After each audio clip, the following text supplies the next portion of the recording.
Selamat pagi teman-teman seluruh perawat di RSCM, juga DPJP dan PPDS. Saya dari PPRS, Dr. Sitohang, mau menyampaikan tentang bagaimana tata laksana pasien COVID di ruang perawatan atau mungkin di ruang isolasi. Jadi yang pertama kita pahami bahwa sampai saat ini WHO menyampaikan bahwa COVID ini transmisinya lewat kontak dan droplet. Tapi bisa bisa airborne ketika ada tindakan yang bersifat aerosol. Misalnya tindakan suctioning, kemudian tindakan intubasi, tindakan bronkoskopi. Nah, itu bisa aerosol, berarti itu sebenarnya diperuntukkan bertekanan negatif ruangannya. Jadi artinya pasien dengan COVID karena dia droplet dan kontak, selain kalau kita misalnya ruang isolasi tidak ada, maka sebenarnya bisa dirawat di ruang bertekanan biasa, yang penting dia sendiri. Kalau misalnya dia melebihi dari satu, yang penting satu kamar itu COVID semua, boleh. Ya, jadi karena dia masih oleh WHO mengatakan itu transmisi kumannya lewat kontak dan droplet. Bagaimana kita mencegah supaya jangan kontrak ini jangan sampai ke kita? Yang pertama, memutuskan rantai infeksinya adalah dengan melakukan kebersihan tangan.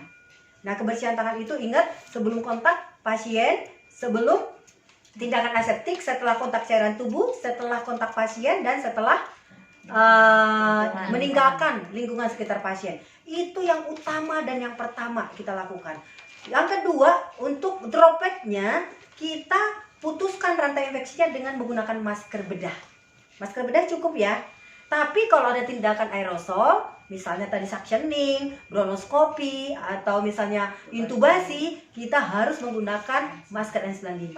Nah, untuk APD yang lainnya, kalau misalnya teman-teman mau, sampai saat ini memang WHO mengatakan, kalau misalnya ada tindakan resiko percikan kepada badan kita, kita pakai apron.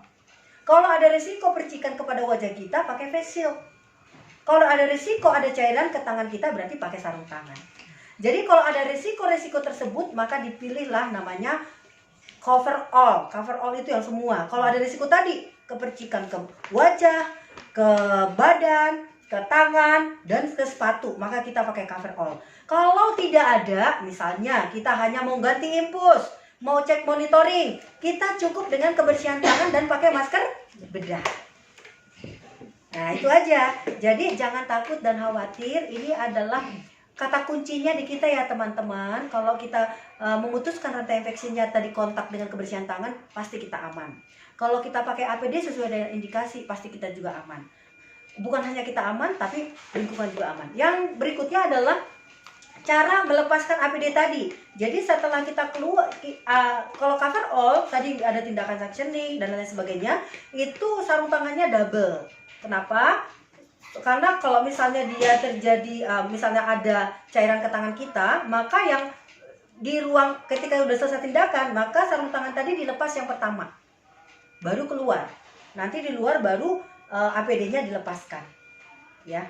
Kemudian kalau misalnya kita pakai sepatu boot dan kita udah berakhir di situ pekerjaannya, maka sepatu bootnya semua APD-nya dibuka di kamar mandi, ya kan? Langsung mandi. Kemudian yang sepatu bootnya dimasukkan direndam dengan klorin atau dimasukkan ke dalam kontainer yang sudah tersedia di kamar mandi yang sudah disiapkan oleh teman-teman di ruang isolasi. Ya, jadi teman-teman sekali lagi kita anggap aja pasien ini seperti pasien biasa, di mana kita sudah memahami sumber infeksinya. Ingat, kontak dan droplet. Kontak diputuskan dengan kebersihan tangan 5 momen, dengan dropletnya kita masker, dan APD sesuai dengan indikasi. Itu saja, mudah-mudahan bermanfaat.